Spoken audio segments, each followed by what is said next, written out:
they say all men are created equal. Shot! Master! I'll pull out the Glock! Full of suffering, succotash, son!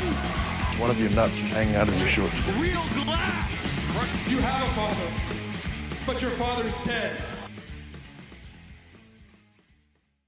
Hi everyone, welcome back to the Too Sweet podcast with Lucy and Estelle, and we're back again with another Dynamite review. So this week's Dynamite was a bit of a milestone one. We've done it, guys. We've surpassed WCW, but we're not allowed to say that on TV. So well, we've got to be as passive aggressive as Bischoff's tweet that was like, well, you know, congratulations, I don't care, but it seems that you guys care, so congrats. And then we passive aggressively, you know, they should have just said it. They should have just had the balls to just say it. That would have been funny. But they didn't. But yeah. The official thing being the longest running weekly professional wrestling show to air in prime time on a Turner network. I mean, it's a great fuck you. You know, you can subtweet and get angry and have a Twitter meltdown all you want, but actually surpassing them, and from all of the people who are like, oh, you know, it's a sinking ship, da da da. You know, AEW does have its problems, bless it, but this episode certainly didn't have that many. It was a great episode, which again was just the icing on the cake of the victory lap, I suppose. Yeah, exactly. I felt like that as well. I felt like it really was sort of a way of showing, look, we've got this far. Fuck you all who doubted us, and also look what a great wrestling show we can put on. I really did enjoy this week's episode of Dynamite. Yeah, I mean, it'd be hard not to. It was just a couple of great matches, exciting matchups, and just great in-ring work, which is when AEW excels, is in the actual wrestling department. Putting on dream matches. So yeah, the best wrestlers in the world against each other for the fans' enjoyment. I mean, as a fan though, have you ever felt like AEW's been in jeopardy? Because I've never felt this. I mean, the only time perhaps I'd say was with the TV ratings and the decline of that. I think that was a bit dicey, and you know, the dropping of attendance. But I think now that we're running smaller arenas, and especially compared to the start of last year, where we really wanted to compete with WWE, we really wanted to. We kind of had a bit of an identity crisis with the 2.0. I think it was very exciting. We got all these new stars. We've got these great signings: Okada, Ospreay, Monet. But it was a bit, you know, they didn't really know what they wanted to do. But I feel like right now we're in such a great. It's really got a good stride to it, I guess, because we've got the great pro wrestling, but we're also knowing when to play off the strengths of the new people and things in the past. You know, I mean, one of the things we keep crediting them for doing is just having the core members of the roster turning up week on week, you know. Yeah. I think this week was a prime example of that. Definitely. But for sure, I've never felt the case of, oh my God, like the doom posting of AEW, it's dying. Like no one's going to show up to All In 2, guys. Like AEW is such a flop. So yeah, I think it's a good week to just relish in the successes of AEW for sure. Yeah, definitely, and also like same. I never felt.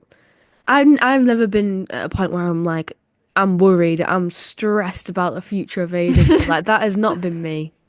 I don't buy into this whole thing that, you know, things would have to go seriously wrong for it to just turn a point and just go downhill instantly. Like that, you know, I think that is wishful thinking from people who want it to fail.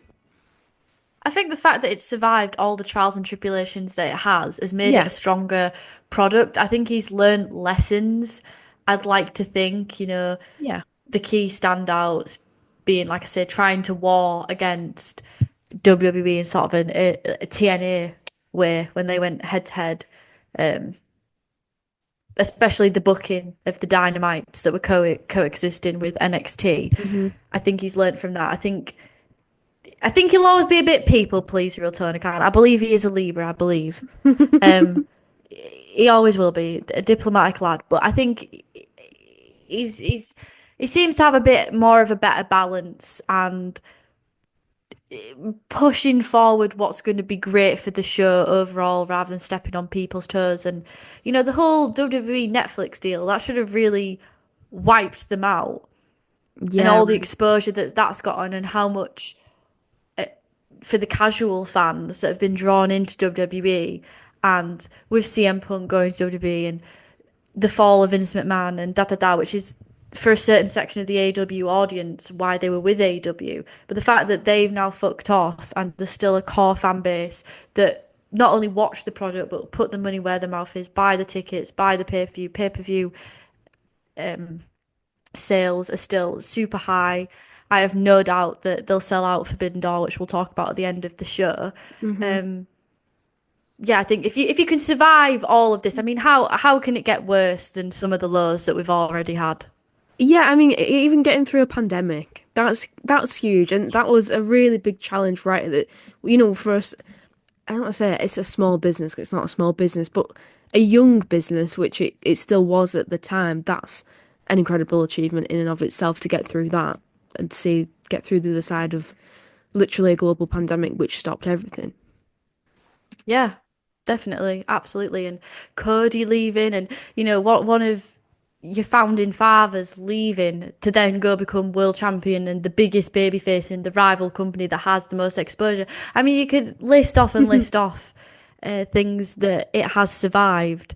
And personally, yeah, I think AEW is now its own kind of beast. I mean, there's always going to be situations where you can compare it to secondary companies, WWE, that have tried and failed, like TNA and WCW, but I do think it's its own beast. It's got its own merits. I think when people are I think it's good to look at the past and look at mistakes and where things have fallen and be wary, but I think, it is at the moment going from strength to strength, and yeah, I'm really excited for the next chapter of what's going to happen when the Death Riders do fall, because I feel there's so much being primed beneath the surface and so much good on the top that, yeah, it's in great hands. Absolutely. So on that note, let's dive into Dynamite this week, because it's full of the people who are leading the way for the future of AEW and just showing, like you said, like that it's in good hands. Yeah, so we did entitle this Spring Break. We didn't entitle it. The special episode wasn't longest running episodic TV show on Turner primetime TV or whatever. So yeah, we opened with Monet versus Athena, which, oh my god, like what an opener! Yeah, this match that we've been foaming for, waiting for so long, finally getting, and also in Monet's hometown, which was really cool.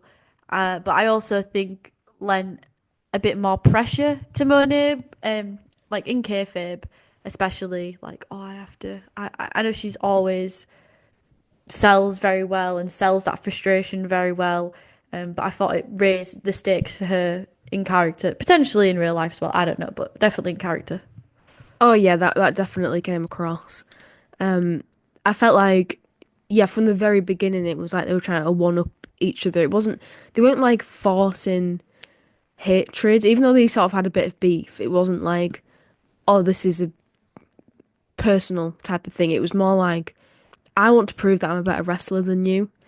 I just got that impression from literally the get-go. I mean, they spilled out of the ring, but they weren't like brawling on the outside as you would normally see. They were literally wrestling on the outside.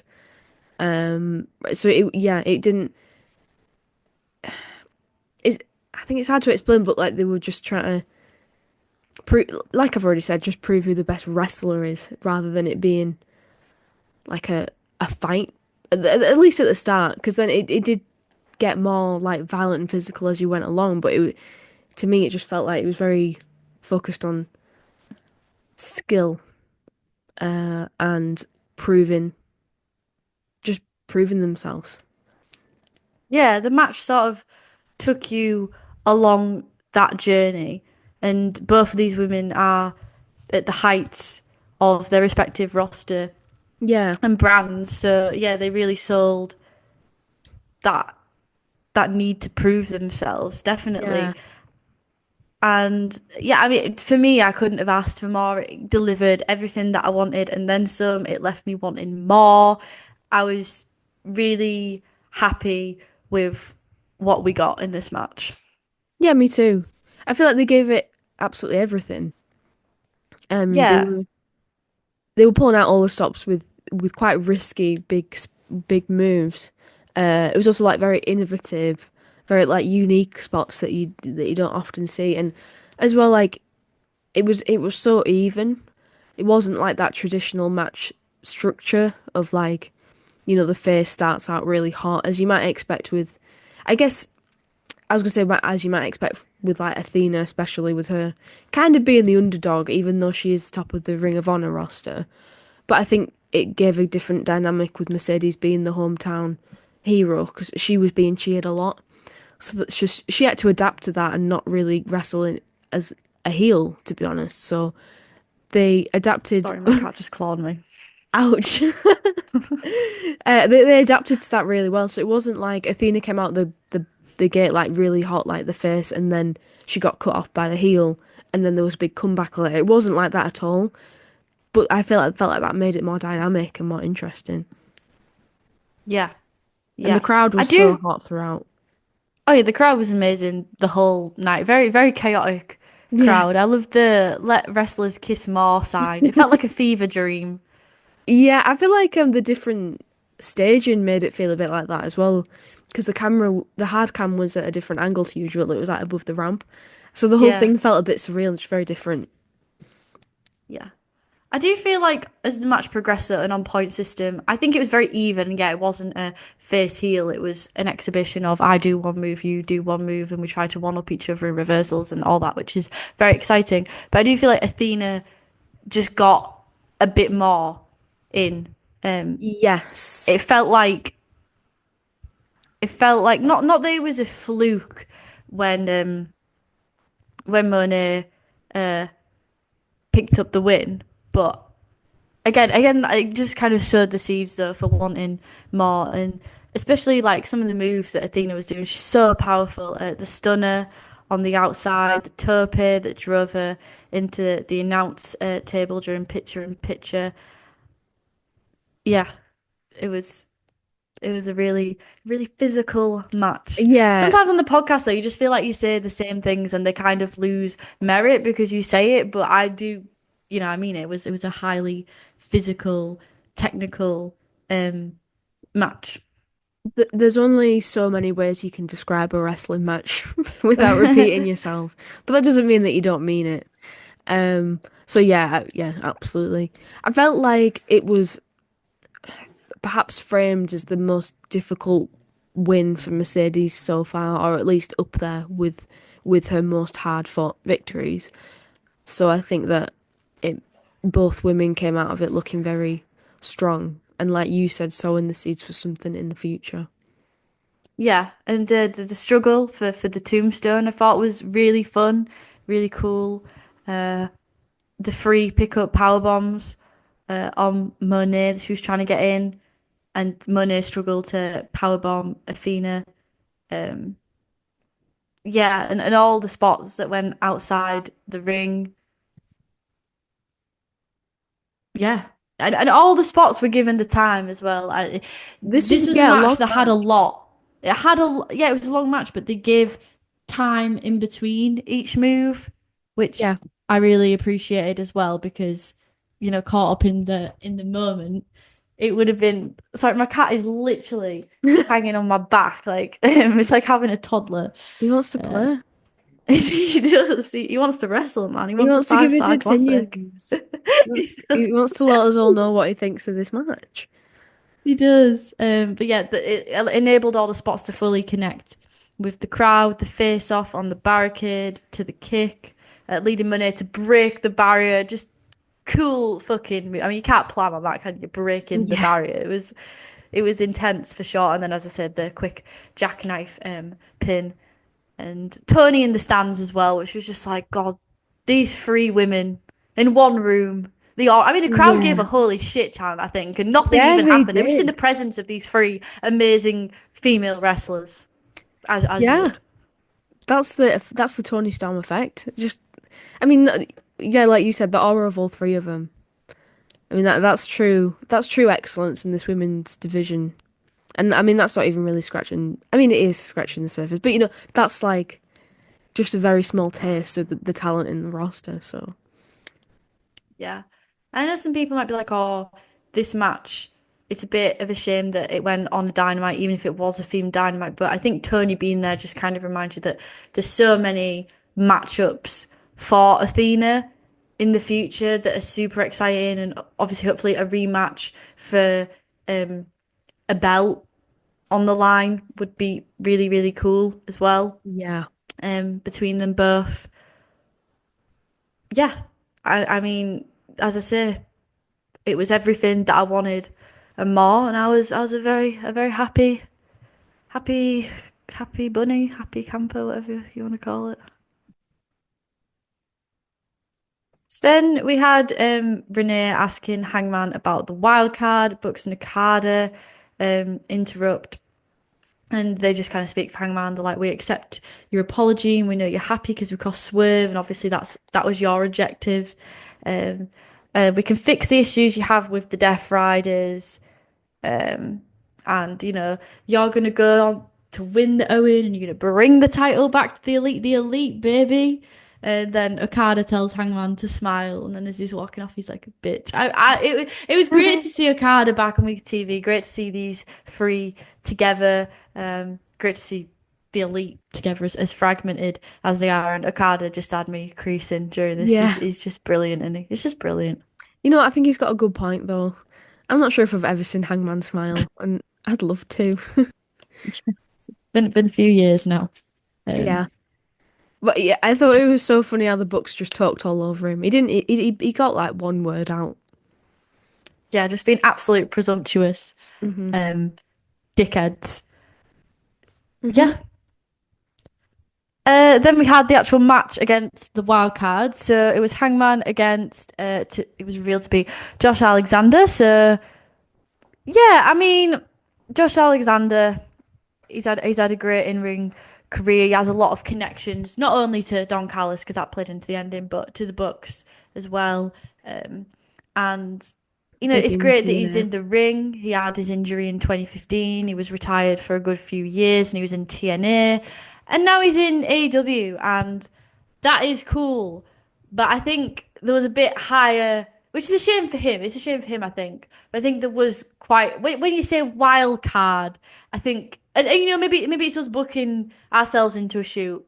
Mhm. But yeah, I think it was quite high expectations. Well, yeah, I just think that maybe I personally expected it to be a known person on the roster who was like making a surprise return. Um, I was expecting Eddie Kingston. yeah, wow, yeah, that would have been cool. So it's like when you get that sort of thing in your head, it can be a bit Yeah. underwhelming, but that's not his fault. That's kind of the situation he was put in. But the way this played out, I felt like actually it worked out really well. Yeah, definitely. The dynamic did. It made sense because Hangman being put against the wild card, it's like, yeah, he wouldn't be shaken. He's very nonchalant, so he wouldn't react to under the surprise. And um, yeah, Josh Alexander, he's a tough SOB, so he was great to go against Hangman because even though he had a loss, and I know like the post match thing is it's all set up for him being the because and all that, but I thought even if you just take the match as itself, he didn't lose that much aura because of the way he carried himself, and yeah, I thought they were good opponents for one another. Yeah, yeah, it was a really good match. I particularly like the bit where Hangman he like because the ramp was Very like cramped. yeah right up next to the ring. So and then the fans were like right there as well. So then Hangman did this spot where he sort of dived from the ramp onto Alexander, who was like draped on the barricade and like did a clothesline on him, and that was really awesome. But I Yeah. can just imagine how fucking terrified you'd be if you were sat there in the front row. I mean, getting your money's worth. Do you Yeah, know what I mean? absolutely.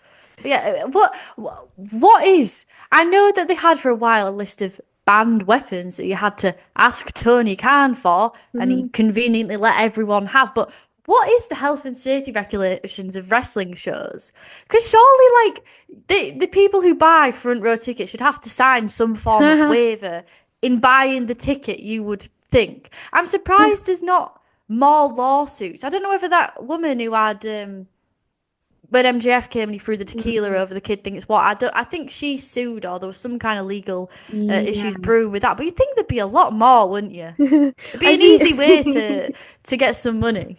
that's so true. I think that wrestling fans, well, first of all, it's not usually that cramped as it was this week. I think that's the point of the barricade as well. That's probably how they get around it with insurance. Like, there's a big barricade blocking us from blocking the wrestlers from the fans, and there's a certain amount of distance between them and the ring or something.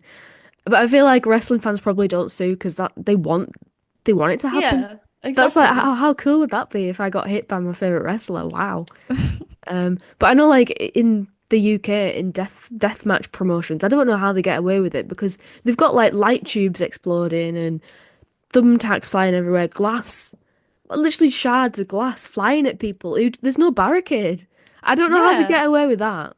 I really do not know because that is not safe at all. Because the referee will be there with like goggles on and like bloody gloves and that, and everyone in the front row's just sat there like, oh well, I guess I'll die then. Imagine if you had to wear PPE to a wrestling show. Oh man. Yeah. But the German suplex into the lariat was cool, and it was great to see the moonsault off the top rope. Always, out to the outside of the ring. Always a delight to see that. And yeah, it was cool as well because Alexander he wrestled with awareness because talking about last week's episode and wrestling sketches and amnesia, and it's like yeah, when people come into a new company, it's like they don't know they've never seen a match of this person before that's really It's famous, a but brand new opponent. yeah, it's not like he knew that this match was going to go ahead. But he wrestled with a lot of awareness, which I think lent to the match and gave it a bit of flavouring. Yeah. For I felt sure. like I don't know if this makes sense, but I feel like both of these two opening matches were very in depth. And so it's not like you can kind of look at both of the opening matches and probably easily predict who's going to win, but there was nothing straightforward about the execution of them. And I felt like they were quite, I guess what I mean by in depth is just like the psychology of it and the level they went with the moves and stuff. It was never framed as a sort of underdog situation, and all the wrestlers had equal showings, and as well they were both really long. So like we said earlier, it was very similar in this one. I felt like a lot of it had time to breathe, and they could, like you said before, just like be purposeful with the moves, like leave gaps in between them and sort of yeah, just let it develop. So it was heavy on the wrestling to start with this week's Dynamite in a really good way. Yeah. Yeah, and it was the inside cradle with extra weight on the leg lock for the win for Hangman to pick up the victory. And then we had the post match bit with Fletcher coming down with Callis. We had a brawl on the ramp. Fletcher lining Hangman up, but um sorry, I'm trying to read my handwriting. Yeah, but Alexander comes in and drops him, and this is all leading to the fact that in previous weeks, Cal's was saying that he wants new members. So, obviously, given their history and you know, bringing Josh Alexander in, which I'm, it's difficult. I think it's nice. Just it's nice for Josh Alexander as a person to get this, and I'm not saying he doesn't deserve to be in AEW, doesn't deserve to be in the Callis family, but I was kind of thinking that we were going to keep going with the young, hungry sort of vibe. Like, Takeshita and Kyle Fletcher make sense together. And the Murder Machines, they're kind of separate, so they make sense. But Josh Alexander, he's a lot. I mean, maybe it'll balance out. Maybe it'll cool sort of have like a bit more of a veteran, and maybe it will be cool. I don't want to shoot it down before it's even begun. Maybe it's my preconceived notions of what I thought was going to happen. Yeah, I was just a bit like surprised by it, I guess, that's the direction they're going in. Yeah, that's valid, but I do think, it'll be nice to see just something a bit different, just a different dynamic. I quite like the way that there was no messing about with this. They just pulled the trigger on it straight away. It's simple, but I think it worked. I do wonder, like, how quickly have they had to do this?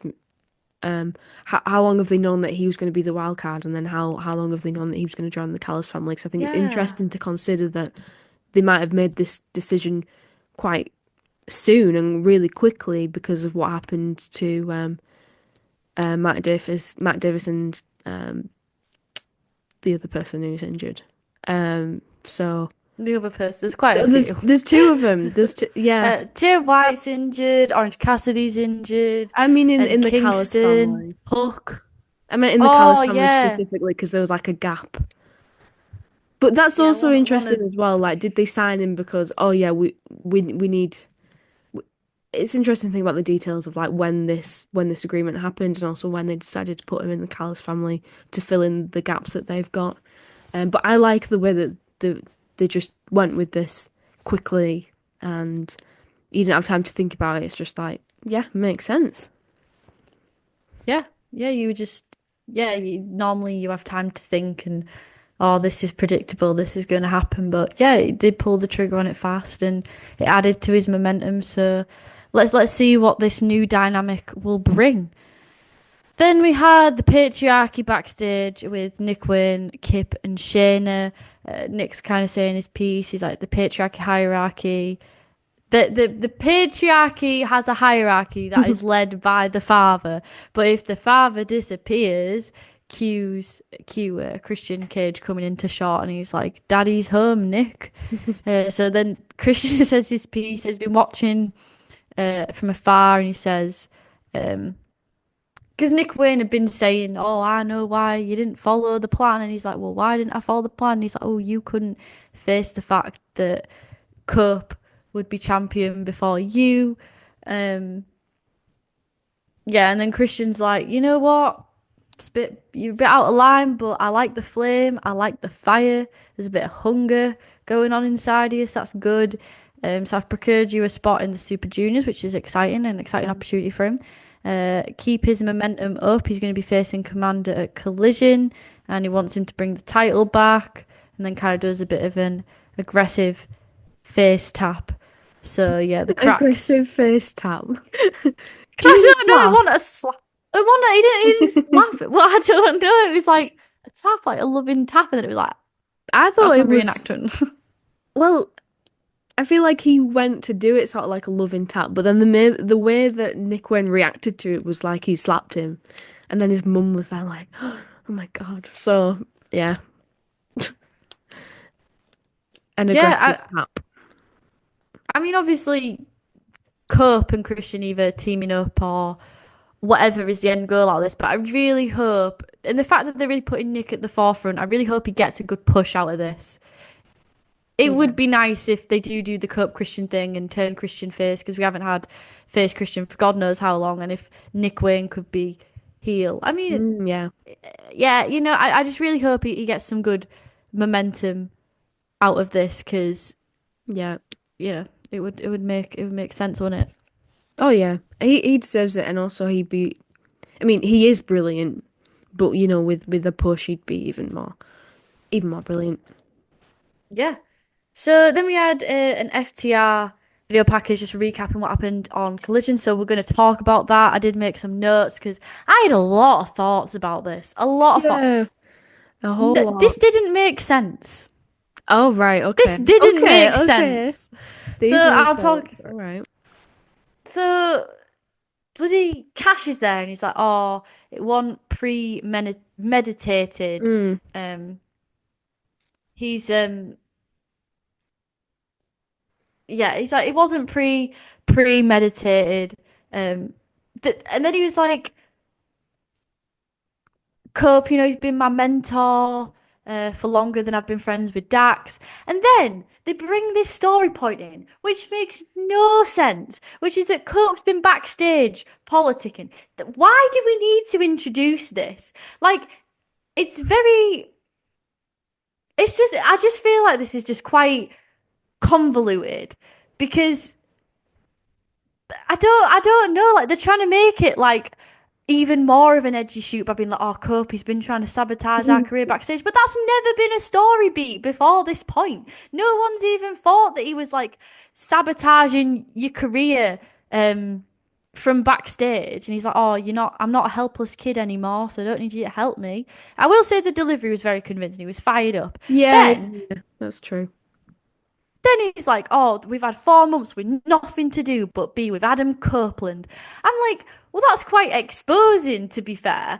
Like, Mm. because surely as a wrestler in kayfabe, you have autonomy. This is the thing. It Yeah. can't decide whether it wants to be a shoe or whether it wants to be in kayfabe. And then this Mm. is the part where it's confusing me.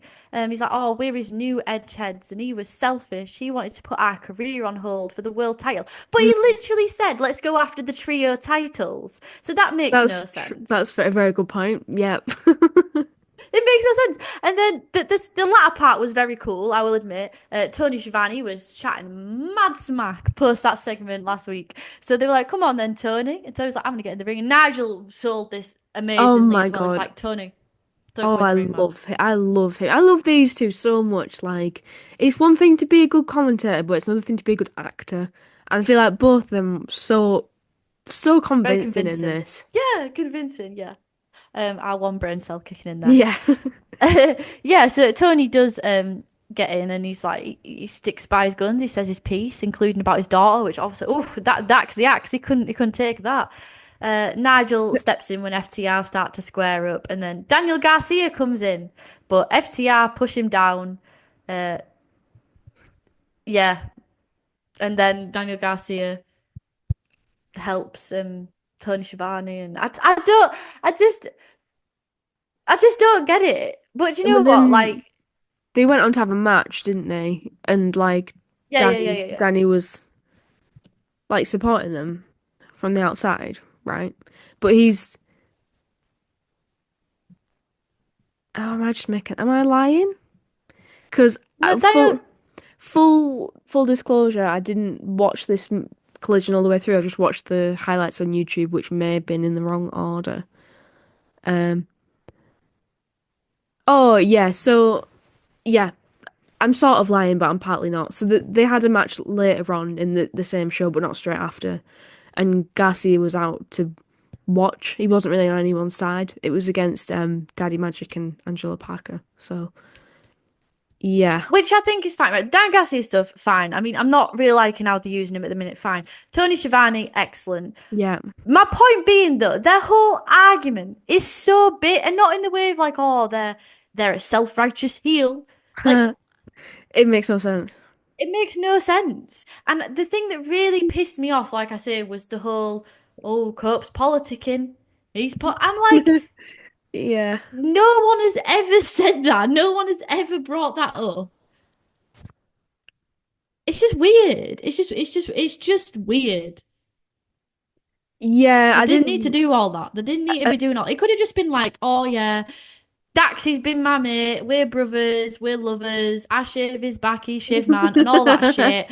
That could have been enough. But then it was like, "Oh, he for 4 months we had nothing to do." I'm like, "You're your own people. You're your own men. I know you're not in wrestling because wrestling's fake, but." Like, don't expose that. It's like Yeah, that bloody right. woman when she was like, "Oh, my favorite part about wrestling is knowing that you're gonna win." Like, it's just like it's giving that. It was giving that, and it just pissed me off. Yeah, but no But maybe I'm one's being too gonna. critical. I don't think you're being too critical. I think what you're saying is fair. You've made me think about it more than I had done. Like I said, I was just watching the highlights. I wasn't fully engaged with it, but I was listening because I was interested in what the justification was going to be. But it didn't interest me all that much because it wasn't that. Justified. Yes, exactly. Yeah. If it was like, wow, yeah, because the best heels are the ones that are justified, right? The best villains are the ones that have a cause, and that does stick with you when a heel is like has a genuine reason and you actually feel a little bit sorry for them. But I didn't get that with this, so for me, it wasn't very memorable. I'll tell you what was memorable though, how bloodied up Daddy Magic was in their match.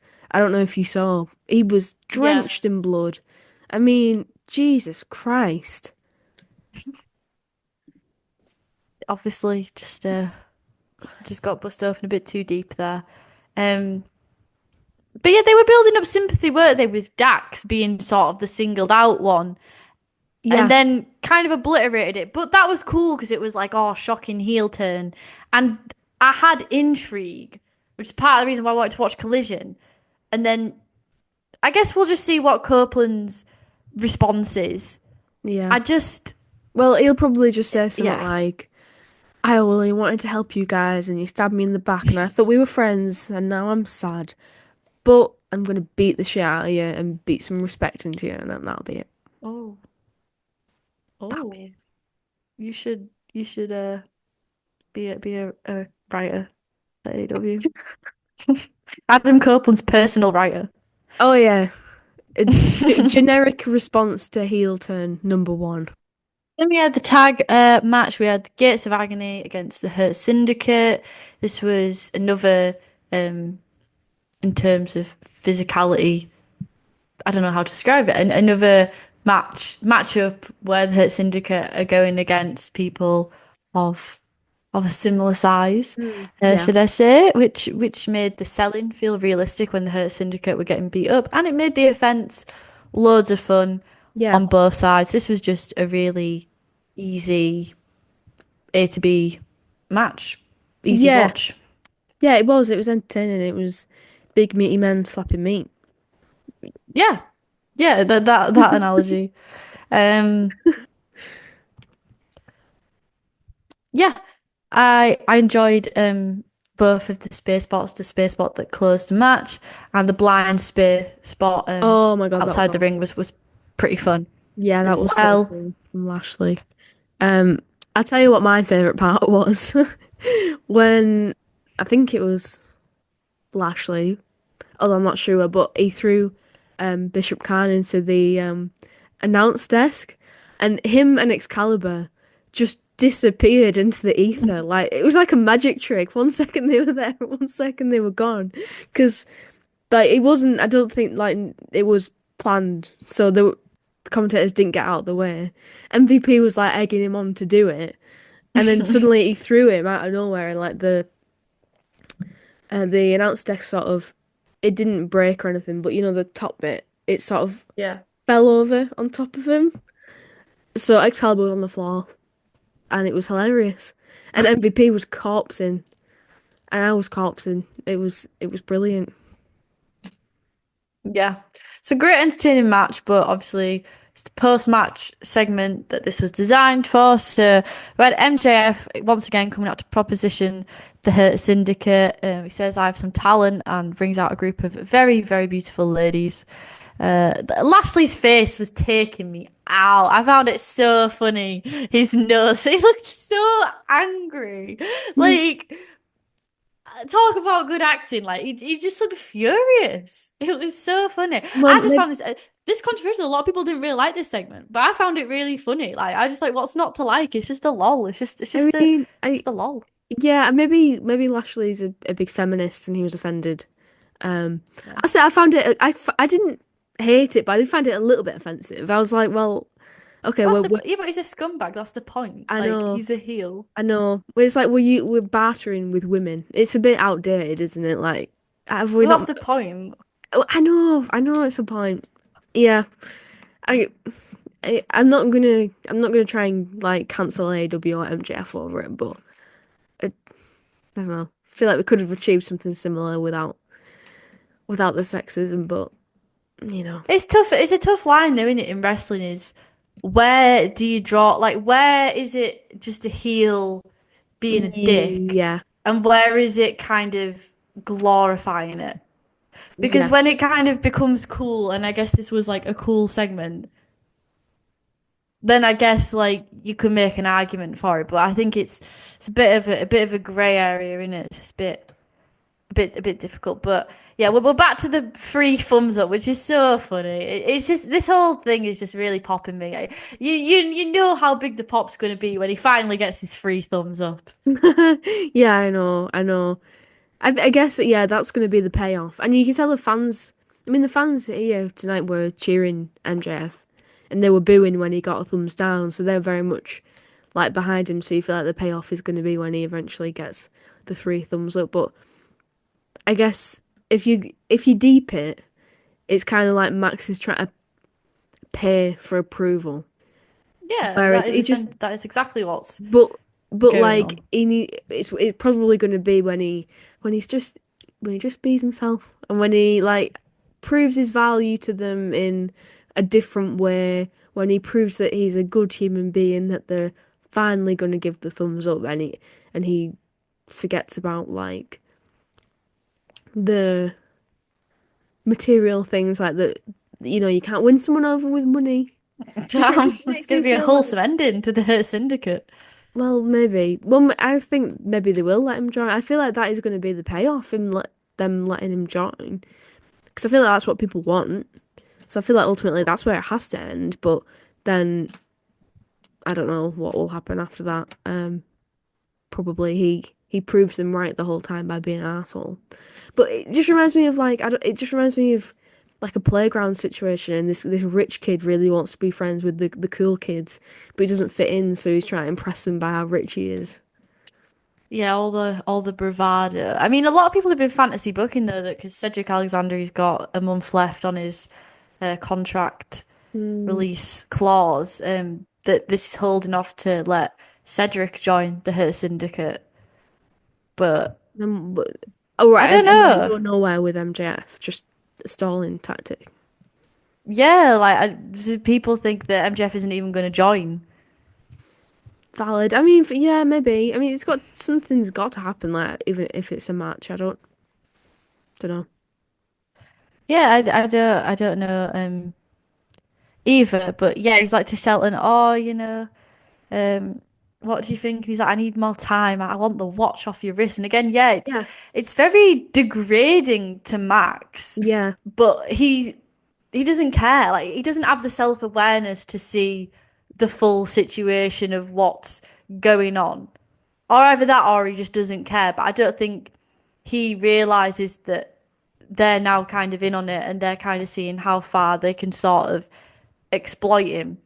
And yeah. he's so desperate for validation that he doesn't are so closeted by the bravado that he doesn't Hmm. see that. But it's interesting as well. Like, sorry to jump ahead a little bit, but the segment later on where um MVP was talking to Lashley and Benjamin and basically being like, well, you're thinking of it from a personal point of view, but think of it from a business point of view. We can use him to get what we want. So that's very on the nose, explicit, being like he wants them to use him. But then it's like, does Max know that they want to use him, or is he being meta? Does he know that they want to use him and he's trying to use them, But or does he MVP not came know? to MJF first, so is he just saying that to kind of manipulate the Hurt Syndicate into letting him in? Yeah. Or is it all to the Hurt Syndicate's game? Like, what is MVP's game plan here? I don't know, man. I don't know. Or it could just be on the nose of, yeah, let's just exploit this absolute twat. Yeah. Yeah, you see, there's interesting angles to this. Yeah, so Max says, I think I'm growing on you, Shelton, and he gets a thumb down. But he's like, you can have the watch and the women. How generous You of can him. fucking Max Pimvera, man. Yeah, I. But he has words for Bobby, and he's like, you might be the almighty, but I get what I want. And I was creasing at the way he kept calling him Bob. And then there was one point where like the crowd kind of chanted Bob, and then he was like looking, and he was like, I'm over here, Bob. I don't know. And just the comedic timing on this, and Bobby Lashley as well, like selling it. I don't know. It's very tickling me. Yeah, it is funny. Yeah, this is going to sound ridiculous, and I might cut this bit out, but I just want to say, when Bobby Lashley wears his glasses, those really thick rimmed glasses, he looks so cute in them, and he reminds me of when SpongeBob wears glasses, especially when he's wearing a suit. This is very niche, and I just So when you said Bob, it reminded me of SpongeBob, and it reminded me of that. Yeah, he's a cutie. He's a cutie deep down, is Bobby Lashley for sure. And then the later segment, I think we've covered that. So yeah, we're just carrying this on, and people are like, oh, this is being dragged out. It's just fun.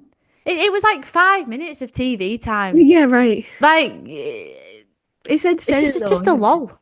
I feel like people in the crowd were into it. I think it's got over with live crowds, so why wouldn't they drag it out? Yeah, exactly. And we've had a lot since he came back from his return, heel Max. I know he's still heel in this, but it's nice to kind of just have a bit of fresh, light-hearted heel.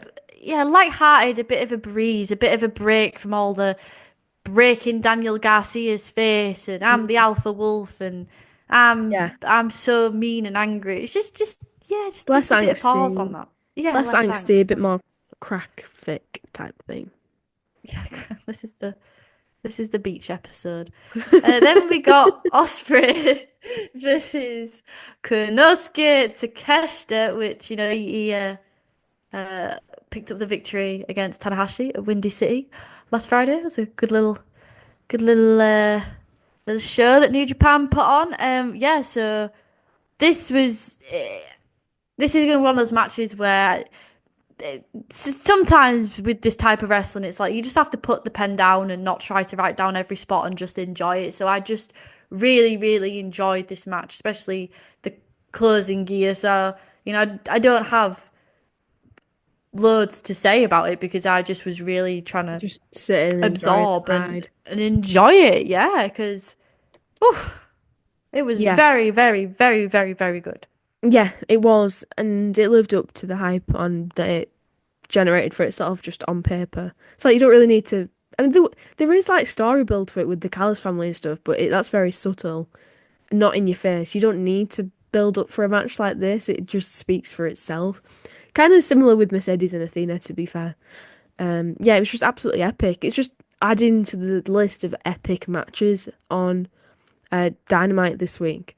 It was, as you'd expect from these two wrestlers, like just fluid and rapid fire. Very unpredictable. I felt like it could have gone either way with the result, really.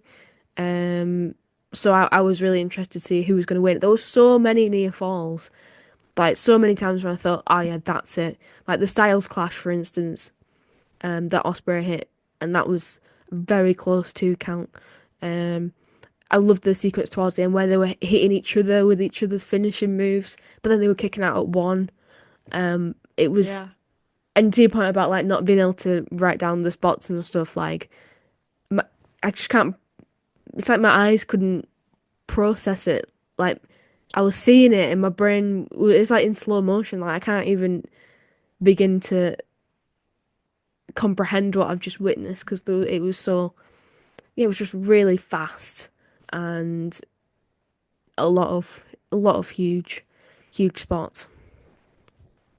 Yeah, just two of the best going at it. I did feel like Ospreay was gonna win just because he's the golden boy, and I was also rooting for Takeshi to win, but I feel like because the Owen Hart finals, I believe, is going to be a double or nothing, that gives us a couple of weeks to build up towards it. So I feel like, from my mind, when I saw the brackets, I thought it's going to be Fletcher versus Ospreay, and we're going to run it back again, which is great because those two are having a great feud, great little series of matches.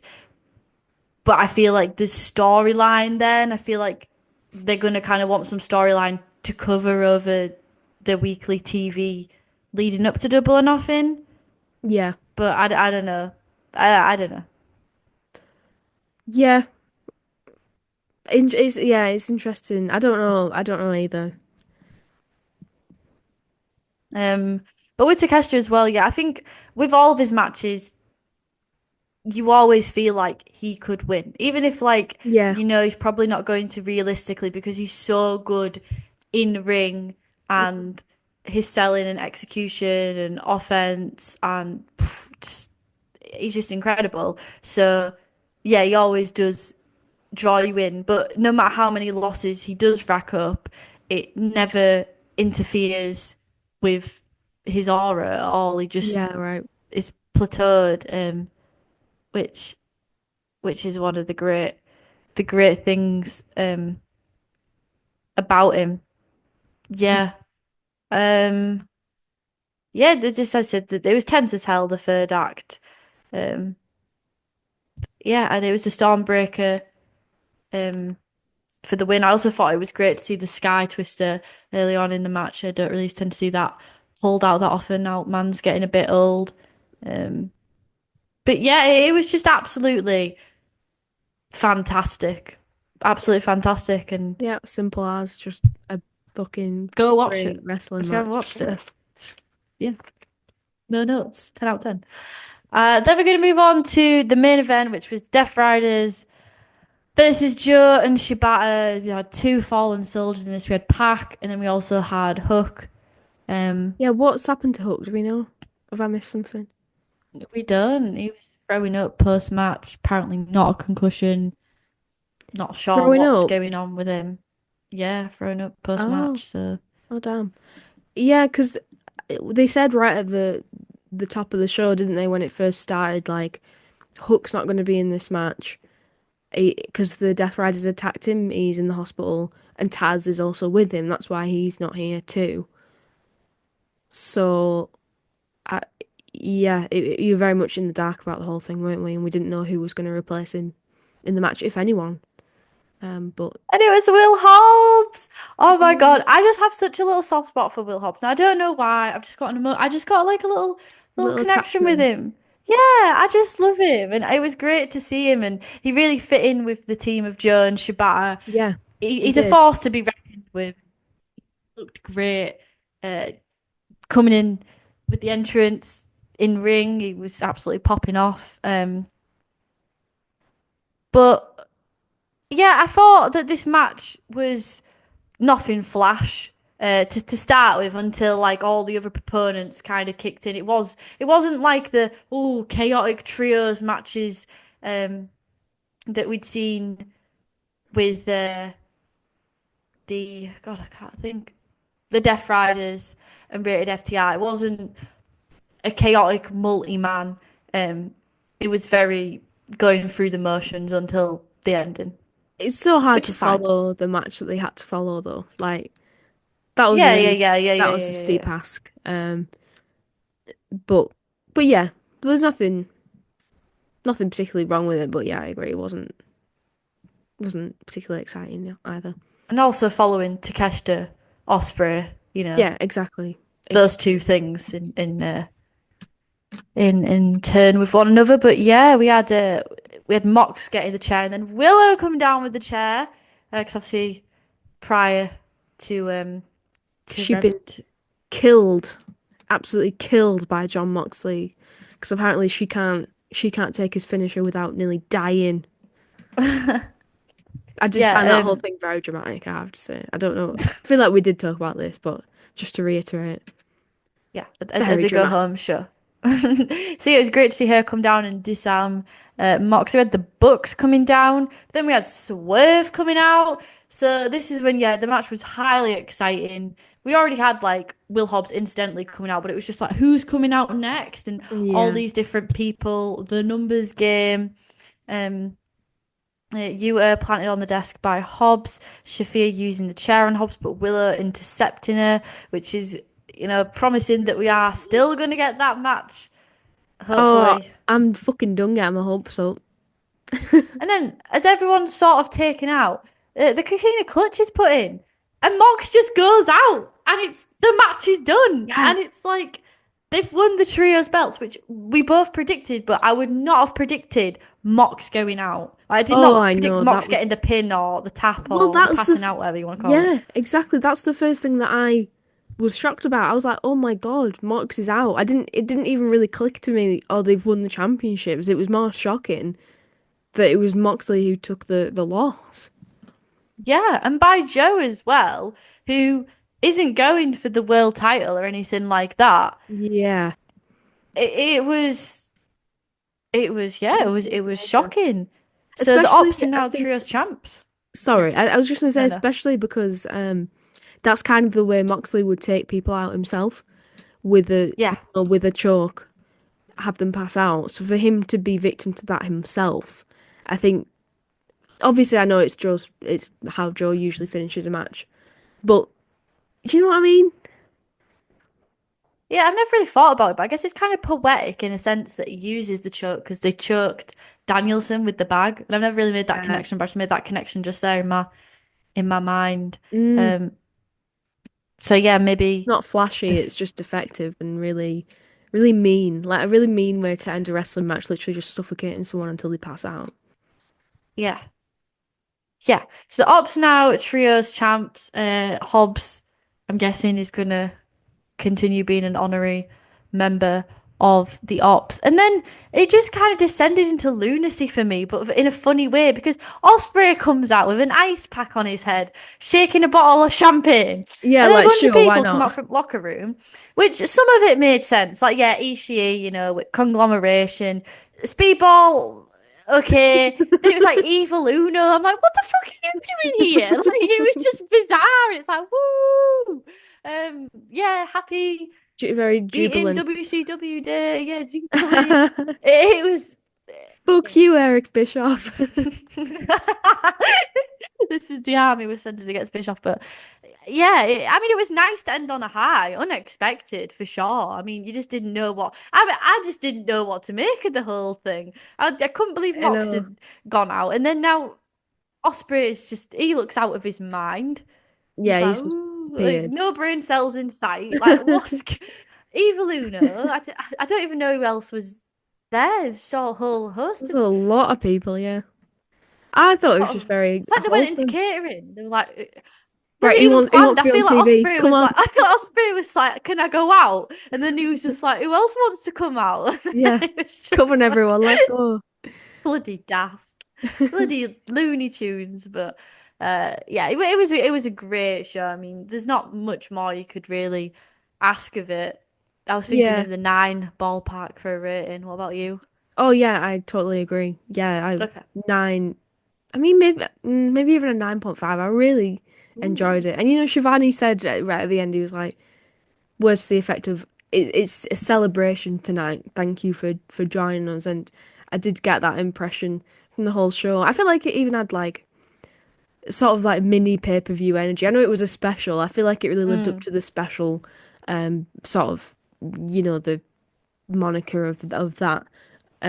Just because, you know, the quality of matches, the star power, and then that huge triumphant ending.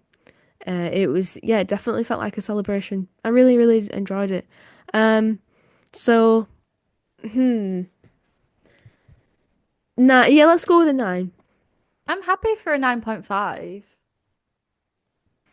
Is it that good? 9.2, 9.25 maybe. That feels right. Yeah, that feels right. A bit, maybe a bit pedantic, but I think that does feel right. Yeah. Yeah, for sure. I mean, Athena and Mercedes and Takeshita Osprey, I think, definitely cements it as a great episode. And yeah, I mean, it was bloody goofy the ending, but it was fun and it was sweet and it was. As I said at the start, it was AEW doing what AEW does best. And I saw a comment somewhere, I can't remember where I saw it, but it stuck with me. And it was WWE and TNA to an extent. They don't, and especially WWE, I think what this person trying to say is that they don't like what wrestling is at its core. So they constantly try to market it as something else that it No. actually isn't and like dress it up. But Tony Khan appreciates wrestling for what it is at its core. And when he just Yes. shows wrestling how he enjoys it, that passion comes across, and how the other wrestlers enjoy it, it's very palatable. And I thought that was 100%. a great summary. And that's what this episode was. It was just wrestling. Yeah, 100%. I'm Yeah. sorry if I look distracted. I've been reading John Moxley's autobiography again The recently. second time, yeah. Yeah. Um, because I was listening to the audiobook version, which is amazing. I'd really highly recommend it because, I mean, he's a great narrator. He's got a really sexy voice. My point was, there's a really quick section in this book where he sort of alludes to a similar thing, and he doesn't make that point of, oh, Tony Khan understands it, but basically what he says is that like you can't like buy wrestling. Like someone like Vince McMahon, or he says like if Disney buys WWE, they don't own wrestling. And I think he even says like Tony Khan doesn't own wrestling. The fans Yeah. own wrestling. Like that's the essence of it. It comes from the fans. Without the fans, you have nothing. And wherever the fans go, that's where wrestling's going to be. Like you can't buy it. So true. So And I true. feel like it sounds stupid because Tony Khan's obviously a billionaire who has created his own wrestling company because he wanted to, but because he had the money to be able to do that. But I think just with WrestleMania weekend coming up, reading that in John Moxley book really resonated with me because seeing the prices of WrestleMania tickets and how fans are being priced out of it because WWE wants to make it like a celebrity event, like a mainstream thing where like rich people are in the front row, famous people are in the front row. Oh, it's all over Netflix. We want it to be pop culture. That's such a that made. I mean, this book is what like quite old now, but that feels more relevant than ever. And I know that it sounds stupid because yeah, I know AEW is obviously owned by Tony Khan, but Yeah. it's less. He's not pandering. He doesn't want celebrities. Well, I'm sure he does want celebrities in the front row, but he's not going to pay them to be Leslie there. Jones. We want Leslie Jones in the front row. Absolutely. I want her every show. Oh my God, fucking love her. But no, he's doing it for the fans because at his core, he is himself a fan, and that's what John actually says in the book. Is like that's what I was struck by when I first met Tony Khan is that he's a wrestling fan, and you know, I think you do get that impression, particularly with Dynamites like this, that it's for the fans. You know, it's for wrestling fans. It's not trying to make it pop culture. It's not trying to make it mainstream. It's not trying to make it cool. You know what I mean? It's just Yeah, and it's interesting because I've wrestling. never really thought about it, but I mean, could Vince McMahon ever be classed as a fan?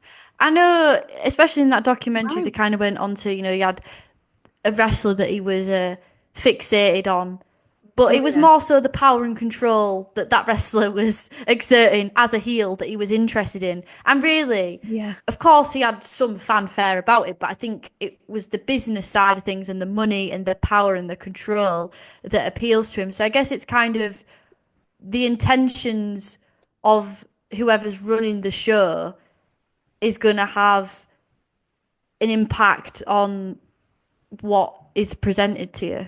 Yeah. Yeah, and that's very interesting because since the beginning of Vince McMahon's, I mean, I was gonna say career, but actually like life, he was involved in the business. His dad was a promoter, so he was always involved in that side of it. He always saw it probably from like a commercial point of view.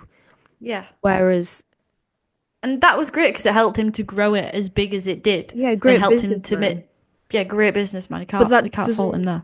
that doesn't mean, Great wrestling promoter.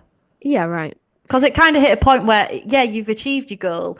It hit popularity, but you just always wanted more and more and more. And that's still in the machine of WWE is more and more and more. It is the capitalist, is the most capitalist form of wrestling Yeah. that can exist. Not just from the form of it being the most popular. It's the way it's ran, the shareholders, the exhaustion. It's a fucking machine, and Yes. it's a well-oiled machine, and Yeah, and sorry, go on. yeah. I mean, No, that's no, just, it's just proven by the fact that I mean, we're going off on a huge tangent now, but how WWE constantly brag about how this is the biggest gate in history, which I'm sure I've talked about before, which basically just saying, we scammed you for more money than ever. Woo! And then you get people in the crowd to cheer it. It's ridiculous. And also, like, how many hits we got on social media and all these, like, vanity metrics that don't really mean anything, but because it makes it seem big and cool and they're big numbers that make it seem like it's really popular, that sound good in like a corporate meeting, or Yeah. we as fans should care. But do I really? I don't actually give a fuck, to be honest. I just want to enjoy the show. So Yeah, but I guess for the tribalist fans, it's like for the die-hard WWE fans, it's like that's more yeah. fuel. That's crazy to me. I mean, just how miserable do you have to be to focus on things like that and be like, well, actually, in the demo, we were better this week, and you're flopping and you're not Oh, got good ticket sales. It's just like, oh my God, actually, just get a life. yeah.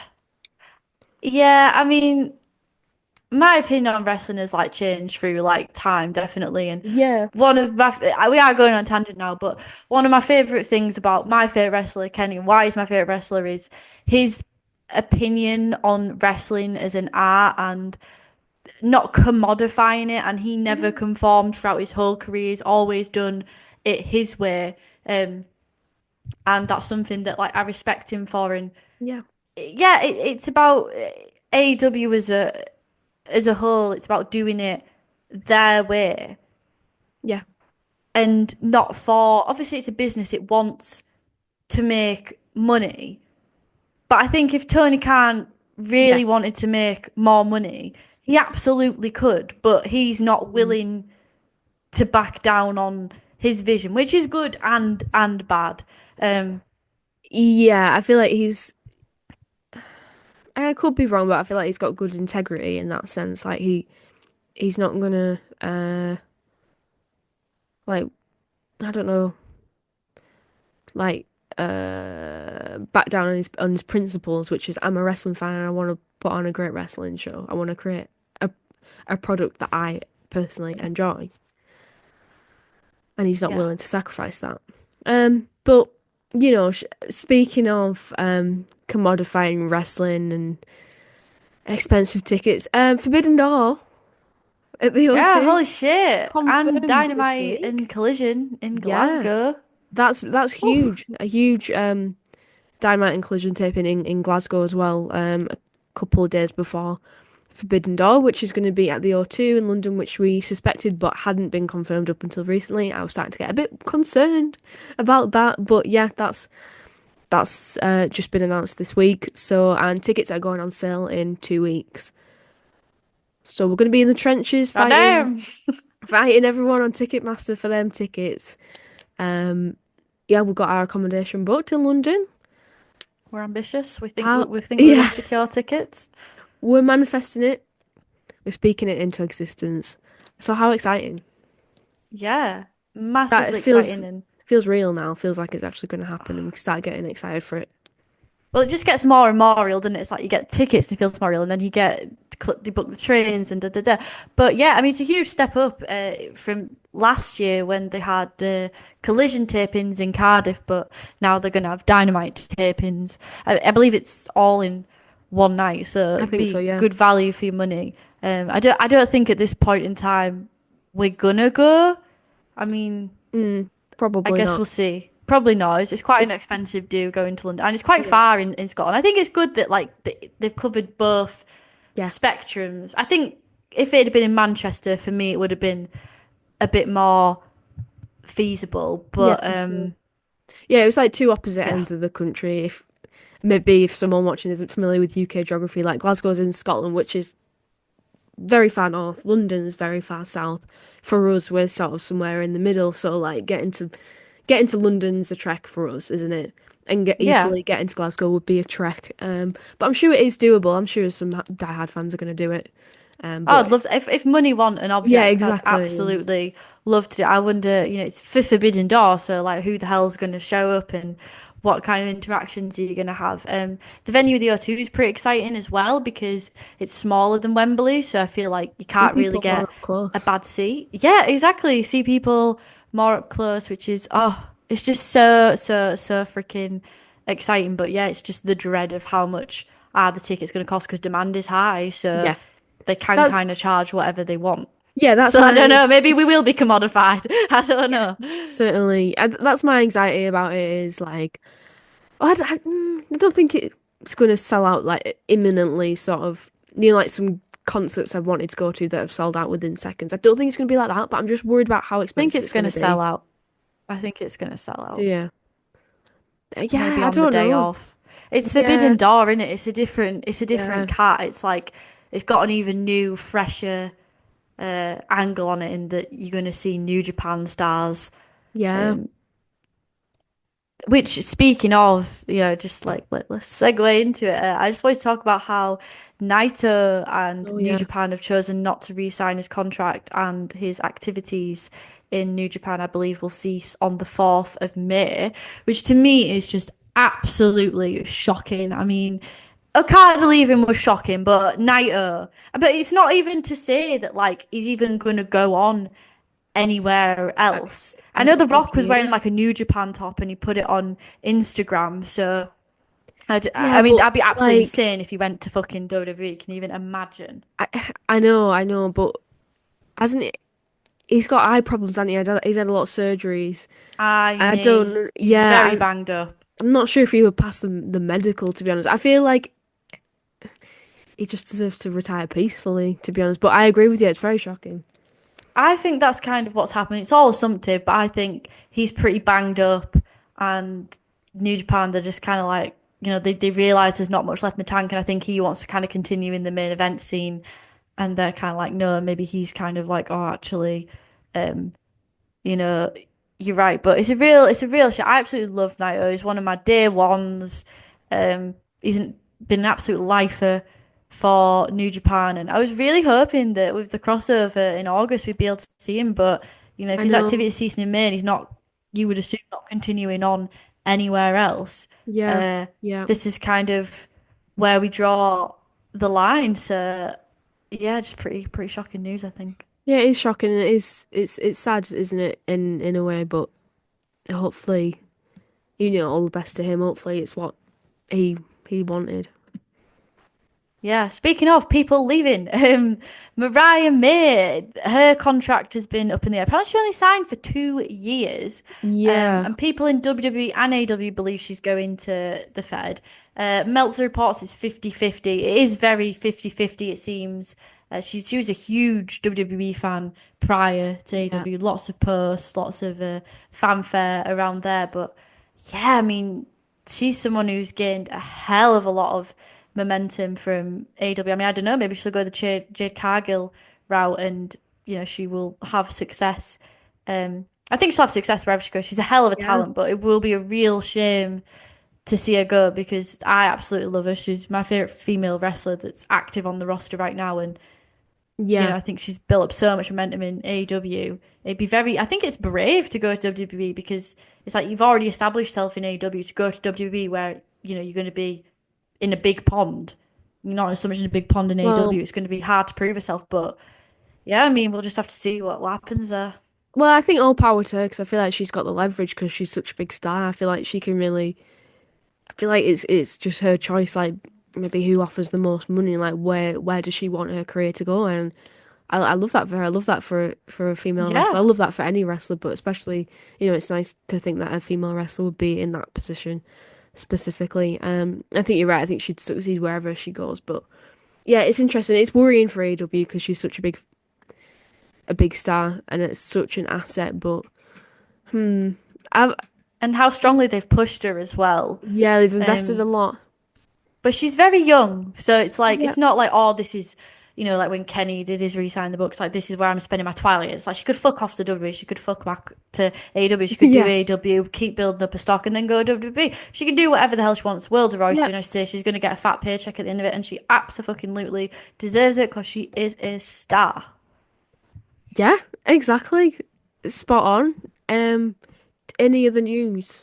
Yeah, Go on. scrap plan for TNA and WWE. So they were kind of in, or are in, sort of coalition of Yeah. sorts. And I just thought it was interesting that Joe Hendry was set to feud with The Miz on Raw, but the idea was shut down by Ariel Shanier, I believe, a member of TNA Wrestling, as it would have involved Joe Hendry taking a loss. So that was That is interesting. I didn't know that.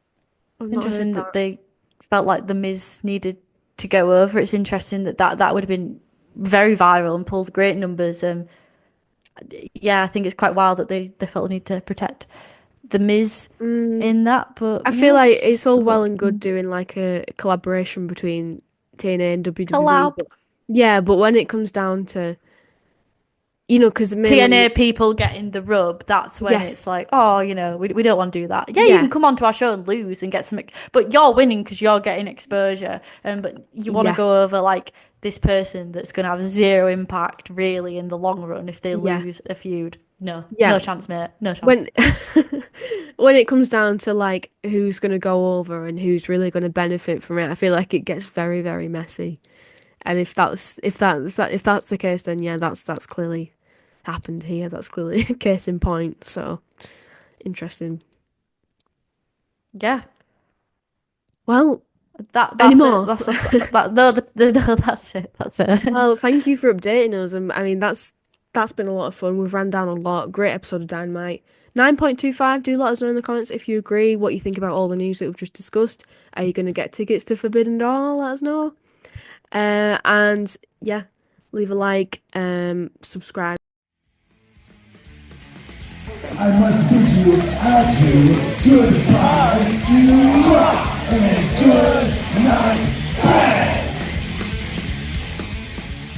I wish you died in the womb!